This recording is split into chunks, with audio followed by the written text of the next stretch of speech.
Hello friends, Hershey's magic किचनमध्ये आपलं स्वागत आहे. आज आपण बनवणार आहे दाल मखनी. दाल मखनी बनवण्याकरता आपल्याला लागणार आहे डाळीमध्ये मी घेतलं आहे अर्धी वाटी मूग डाळ, अर्धी वाटी उडीद डाळ, अर्धी वाटी मसूर डाळ, अर्धी वाटी चना डाळ, अर्धी वाटी तूर डाळ.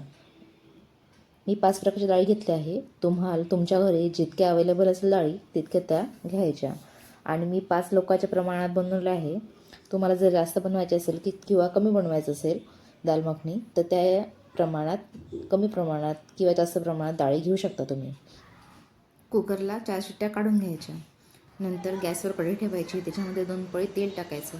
त्यामध्ये अर्धा चम्मच मोहरी टाकायची. ती चांगली तळतळली की त्याच्यामध्ये अर्धा चम्मच जिरं टाकायचं.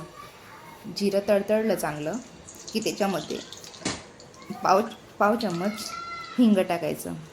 हिंग टाकल्यावर त्याच्यामध्ये गरम पाणी, तेजपत्ता टाकायचा आणि एक मोठा आकाराचा कांदा बारीक चॉप करून त्याच्यामध्ये टाकायचा.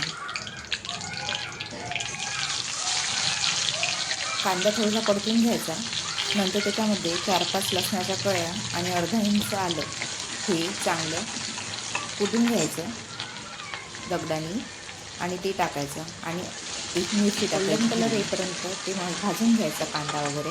नंतर त्याच्यामध्ये मसाला टाकायचा. 2 चम्मच तिखट, अर्धा चम्मच हळद, 1 चम्मच मीठ आणि 1.5 चम्मच धनिया पावडर, अर्धा चम्मच गरम मसाला आणि त्याच्यानंतर एक मीडियम आकाराचं टमाटर टाकायचं त्याच्यामध्ये. ते चांगलं भाजून घ्यायचं आणि त्याच्यानंतर डाळ टाकायची शिजवलेली.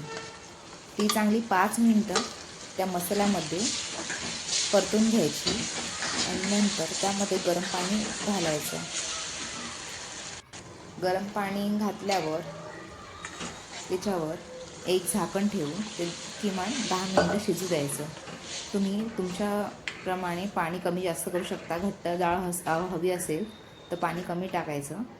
मला थोडी पातळ डाळ पाहिजे म्हणून मी त्याच्यामध्ये पाणी जास्त टाकलं आहे. दाल मखनी शिजली की त्याच्यामध्ये मग कसुरी मेथी टाकायची. कसुरी मेथी टाकल्याने खूप छान फ्लेवर येतो त्याला. ही डाळ मखनी तयार आहे. आपण राईससोबत खाऊ शकतो ही किंवा पोळीसोबत पण खाऊ शकतो. Thank you for watching.